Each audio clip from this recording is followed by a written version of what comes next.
চাপৰ তাৰিয়াৰঝাৰত এটা লোক নিৰ্মাণ বিভাগৰ পথ নিৰ্মাণত দুৰ্নীতিৰ অভিযোগ। নিৰ্মাণৰ এমাহ নহওঁতেই চপৰে খহিছে পথটো। পথটোৰ পুনৰ নিৰ্মাণৰ কাম লাভ কৰে বিলাসীপাৰাৰ ঠিকাদাৰ ইউছুফে। নিম্ন মানদণ্ডৰ কাম কৰাৰ অভিযোগ বিলাসীপাৰাৰ ঠিকাদাৰ ইউছুফৰ বিৰুদ্ধে, যাৰ বাবে এতিয়া জাঙুৰ খাই উঠিছে স্থানীয় ৰাইজৰ লগতে দল সংগঠন। উল্লেখযোগ্য যে বিলাসীপাৰা লোক নিৰ্মাণ বিভাগৰ অধীনস্থ চাপৰৰ আৰিয়াৰঝাৰৰ 17 নং ৰাষ্ট্ৰীয় ঘাইপথৰ পৰা বেতবাৰীলৈ যোৱা পথটোৰ পুনৰ নিৰ্মাণৰ কাম সমাধান কৰে। কিন্তু দুৰ্ভাগ্যৰ বিষয় যে কাম সম্পূৰ্ণ কৰাৰ এমাহ নহওঁতেই এতিয়া জহি খহি যোৱা আৰম্ভ কৰিছে পথটো, যাৰ ফলত এতিয়া পথটো আগৰ দৰে হোৱাৰ উপক্ৰম হোৱাৰ সন্দেহ প্ৰকাশ কৰিছে স্থানীয় ৰাইজে।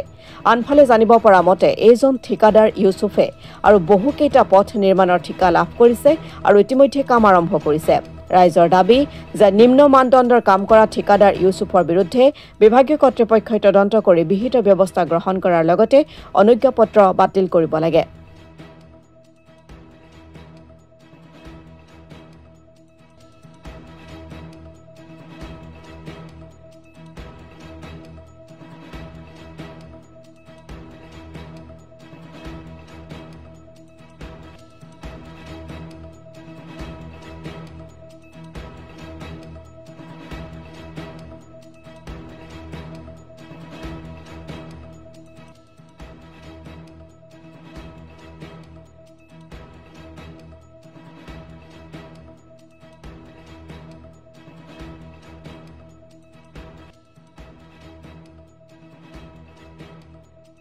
আচলতে আমাৰ আৰিয়াৰঝাৰ 17 নং ৰাষ্ট্ৰীয় ঘাইপথৰ পৰা বেতবাৰীলৈকে এটা ভিতৰত যোৱা ৰাস্তা আছে। কেইদিনমান আগতে এইটো মানে ৰিপেয়াৰিঙৰ কাম এটা হৈছিল।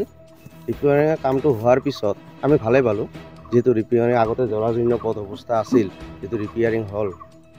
কিন্তু ৰিপেয়াৰিং কৰাৰ একমাহ নহওঁতে ঠায়ে চব বাকলি উঠি গৈ আছে ৰাস্তাখিনি। তো কামখিনি নিম্নমানৰ হৈছে।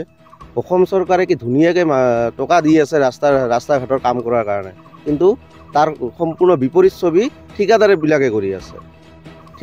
ঠিকাদাৰৰ হেমাহিৰ কাৰণে এই ৰাস্তাবিলাক আজি ভাঙি আকৌ আগৰ দৰে হৈ গৈ আছে। গতিকে মই আপোনালোকৰ চেনেলৰ যোগেদি বিভাগীয় কৰ্তৃপক্ষক অনুৰোধ জনাম যে আপোনালোকে আহক, ৰাস্তাটো ইনকুৱাৰী কৰক। যদি গাফিলতি আপোনালোকৰ চকুতো যদি ধৰা পৰে গাফিলতি, তেতিয়াহ'লে ঠিকাদাৰজনক ব্লেক লিষ্টেড কৰিব লাগে। ঠিকাদাৰজনৰ ইউছুফ নাম, বিলাসীপাৰাত ব্লেক লিষ্টেড কৰক। বিভাগীয়ভাৱে তদন্ত কৰক, আহক ৰাস্তাৰ কামখিনি চাই যাওক, চৰজমিন তদন্ত কৰক। ঠাইখিনিৰ নাম হৈছে আৰিয়াৰঝাৰ বুলি কয়। আৰিয়াৰঝাৰ 17 নং ৰাষ্ট্ৰীয় ঘাইপথৰ পৰা বেতবাৰীলৈকে যি এটা পকী ৰাস্তা আছিল, পকী ৰাস্তাটো প্ৰথমে বেয়া হৈছিল। তাৰপিছত ৰিপেয়াৰিঙৰ বাবে ৰিপেয়াৰিং কৰিছে। ৰিপেয়াৰিং কৰাত এনেকুৱা নিম্নমানৰ কাম কৰিছে, বৰ্তমান কাম কৰা একমাহে হোৱা নাই।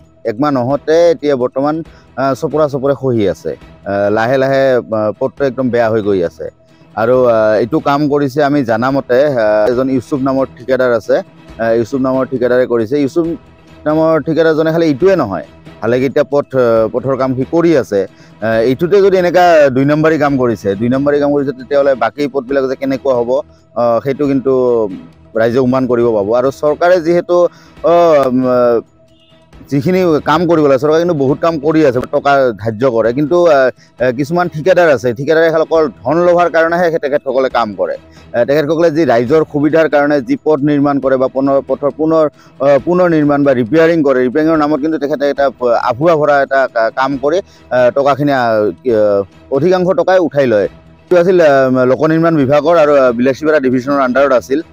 কিন্তু ইয়াতে আৰু এটা কথা ক'ব লাগিব, যে লোক নিৰ্মাণ বিভাগৰ বিষয়া বা ইঞ্জিনিয়াৰসকল আছে, তেখেতসকলে কিন্তু পৰিদৰ্শন নকৰে নেকি? যদি পৰিদৰ্শন কৰিল হয় তেনেহ'লে কামবিলাক এনেকুৱা নহ'ল হয়। পৰিদৰ্শন নকৰাৰ কাৰণে হয়তো আজি এনেকুৱা পৰিস্থিতি হ'ব লগা হৈছে। আৰু যিটো ৰাস্তাৰ কাম একদম বেয়া হৈছে, সেই ৰাস্তাৰ আপোনালোকে চাওক, আপোনালোকৰ ওচৰতে ফায়াৰ ব্ৰিগেড অফিচ আছে, স্কুল কলেজ আছে, ব্লক অফিচ আছে, CDP অফিচ আছে, আৰু ইফালে বহুত কেইখন গাঁও আছে, বহুত মানুহ অহা যোৱা কৰে, বহুত গাড়ী অহা যোৱা কৰে। কিন্তু তথাপিতো এনেকুৱা এটা নিম্নমানৰ কাম হৈছে, যাৰ কাৰণে নেকি এতিয়া ৰাইজে এতিয়া ভাবি আছে যে পথটো দিনক দিনে খহি যাব নেকি, আগতকৈ আৰু বেয়াহে হ'ব নেকি।